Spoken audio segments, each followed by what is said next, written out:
this generation. Yale mambo tumeona wiki hii ni ajabu. I'm telling you, ni ajabu. Wacha sisi hiyo maneno senator amesema, ile vita tumepigana huko.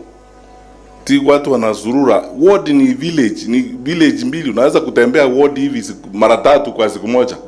Watu wanaingia huko na mandege na kishindo na madoido and arrogance, kutoa pesa, kujigamba, kusema sisi ndio serikali, hakuna kitu mtafanya na mambo kama hayo.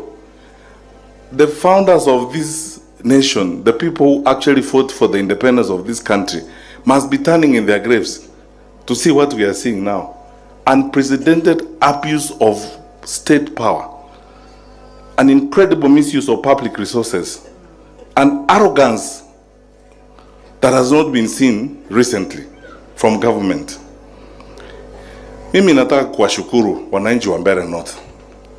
Kwa niaba yangu na wale wenzangu ambao tuko katika upinzani, Mheshimiwa Kalonzo Musyoka, Mheshimiwa Rigathi Gachagua, Mheshimiwa Martha Karua, Mheshimiwa Eugene Wamalwa, Mheshimiwa George Natembeya, na wale wengine tunakaa nao pale viongozi, tuko pamoja. Mheshimiwa Justin Muturi ako hapa, Mheshimiwa Mithika Linturi wako hapa. Wananchi wa Mbeere North, be happy and proud of yourself. Mumepigana kwa ujasiri. You have resisted this arrogance.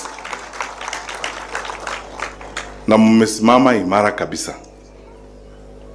Na yale yote ambao tuliona huko Malava, mimi nawauliza wenzangu, sometimes I prefer to be very specific and polite in dealing with these issues. Power comes and goes. Ask me, I was Minister for Interior one time, and I coordinated national government functions. I understand government. There's nothing I don't understand. The kind of things we are seeing here are going to destroy our country. Na niseme tu kweli hapa hadharani. I normally see people circulating my clips of things I said in 2022. I said tutakuwa na shida hii.